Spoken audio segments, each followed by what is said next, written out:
Hey, what's going on guys? My name is KarQ and today we're going to go over one common mistake for every offense hero in the order that you see them here. First up is Genji, and obviously the common mistake here is forgetting that you must spam I need healing. No, but for real, a common mistake is dashing too far, especially in a 1v1 situation. In other words, I feel a lot of Genji players are underutilizing the short dash. We know the dash is great to go long distances and hit multiple targets, but what if you're already in an enemy's face? In these situations, it's much better to short dash or dash into the ground to prevent yourself from going too far, so you're in range for a melee or a secondary fire, which is much more effective at close range. Next is McCree, and this common mistake is quite impactful in the current meta. I feel many McCree players are underutilizing the fan the hammer ability, not necessarily against other players, but against barriers and shields. So for example, with Winston very prevalent in the current meta, good players will drop their bubbles in high traffic areas such as choke points to zone off enemies. As an Ana player myself, I get extremely frustrated when an enemy Winston drops a great bubble and I can't heal or throw my nade to anyone in or beyond it. Well, McCree's Fan the Hammer does 270 damage very quickly at close range, and if he rolls and does it again, he can almost break the 600 HP bubble by himself in under 2 seconds, so please keep this in mind as it helps the team significantly.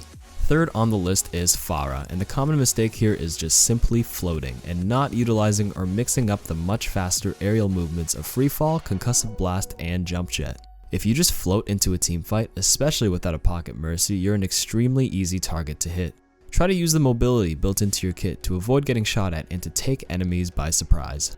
Next up is Reaper, and I don't want to call this one a common mistake, but rather a situational mistake. So this goes out to all the Reapers that are just fighting in line of sight and suddenly you Wraith form and head straight into a group of enemies. I'm sure you all know what this means. So obviously this sort of thing is very common and in many cases can work out if you recognize the enemies have no abilities to stop your Death Blossom. However, keep in mind that it's extremely telegraphed if you do this, so unless you're mentally tracking the cooldowns of enemy sleep darts and flashbangs for example, try to be a little bit more unpredictable.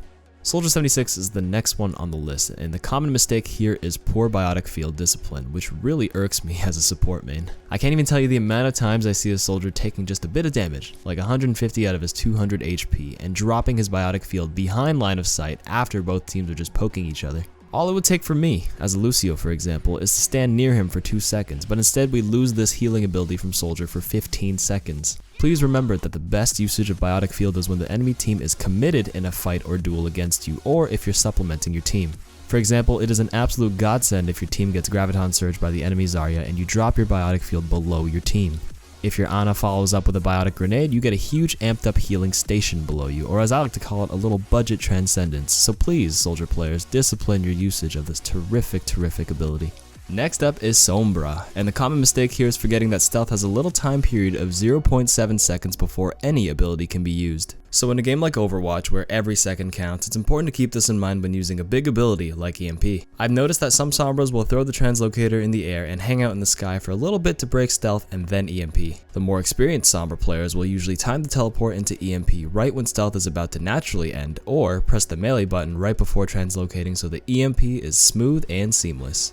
And the final hero on the list is Tracer. I'd say a common general mistake is not playing Tracer in her effective range, which is 10 meters from the target you're shooting. Tracer's bullets do 6 damage each, so with 40 shots you can unload 240 damage in body shots on unarmored targets as long as they're within 10 meters. If they're further than that, you will notice a considerable damage drop off as each bullet now does 1.5 damage each, which is a quarter of her damage potential. Factor in the bullet spread of her guns and you pretty much tickle enemies beyond this range. Therefore, you want to be taking fights closer than 10 meters to keep her bullet damage high and to minimize spread. Just a quick tip, Tracer's blink distance is 7 meters, so use that as a reference. Alright, I think that covers it all. Thank you all for watching and have yourselves a wonderful day.